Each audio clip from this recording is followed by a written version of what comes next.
Hey guys, I'm Bridgit Mendler and you're watching Pop Crush.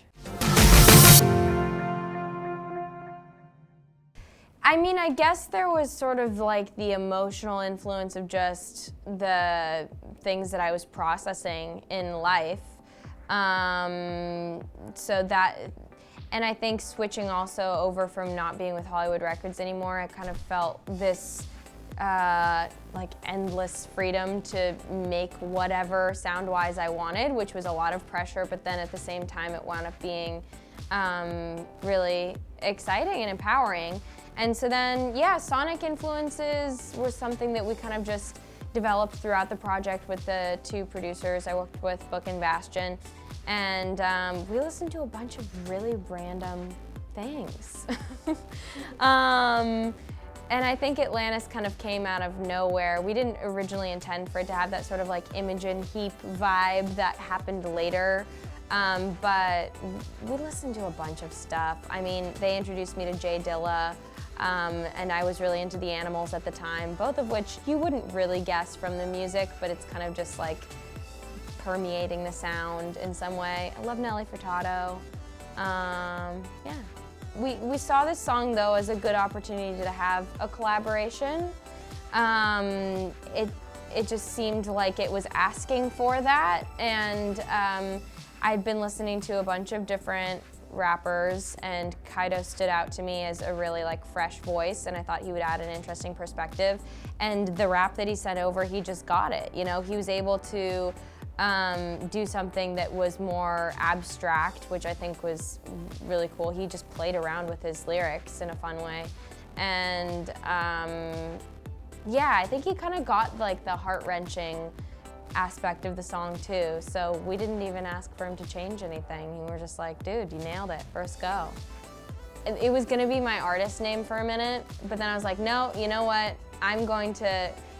Bridgit Mendler is just going to keep being this through line through the project, and I like the consistency of like an evolving identity. But yeah, I was going to, the concept of Nemesis kind of just came up because this whole project has been about conquering fear, but I don't think fear is something you conquer. I think it's a nemesis. I think it's something that keeps on popping up over and over again. It's always there, it's always at your shoulder. Like, you know, the various superheroes in the comics, they're always like, you're still freaking here? Like, I thought we went through this last issue. And so that's to me what sort of like conquering fears feels like. It feels like, you know, you go through something and then the fear just pops right back up again, but you're looking at it in the face and you're acknowledging it and not allowing it to defeat you. I really do like Library though. For me, that one feels pretty experimental, and it's storytelling, which I also like. I'd been listening to a lot of stuff, but because I was doing a lot of road trips at the time, I was searching, man. I was like, how do I figure out what to say and how to say it? And so, yeah, I went on this one road trip up north, and I was listening to the album, and I just was like singing over while the songs were playing. And so I sang melodies over that album. Also, the Joey Badass album that came out, I really liked that one for singing over stuff. Yeah, the Jay Dilla, I was into I was just exploring a lot of like classics too, but I think Lauryn Hill is a solid influence, and then Nelly Furtado and the others.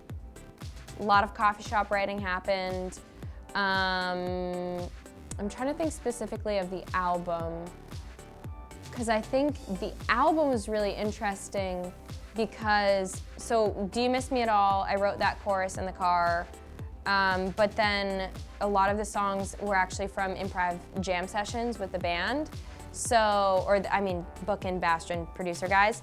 But, so we would just like snap my fingers. That one was just improv as we were all jamming together. Library, yeah, that one kind of came improv as well. And then Atlantis was a bit more like thought into it, but that was also in the studio. So I think getting the rapport going with the two producers, that kind of wound up making it more of like a free space where you could come up with ideas as they're there. I think what I love is when people, feel like the song is saying something that relates to them, just sort of that experience of coming out of a relationship and feeling that numbness. And so I just appreciate when people get that and that that's meaningful for them, because that validates for me writing the song. It was really scary for me to put out the song, actually. And to be honest, the whole EP, just because the songs are not necessarily flattering. And they don't make me seem really like a nice girl or like good or any of those things. But those emotions were real as they happened, and that's kind of what I prioritized. And so am I happy that I just felt like insensitive and numb for a period of time after a relationship? No, but that's just what it was.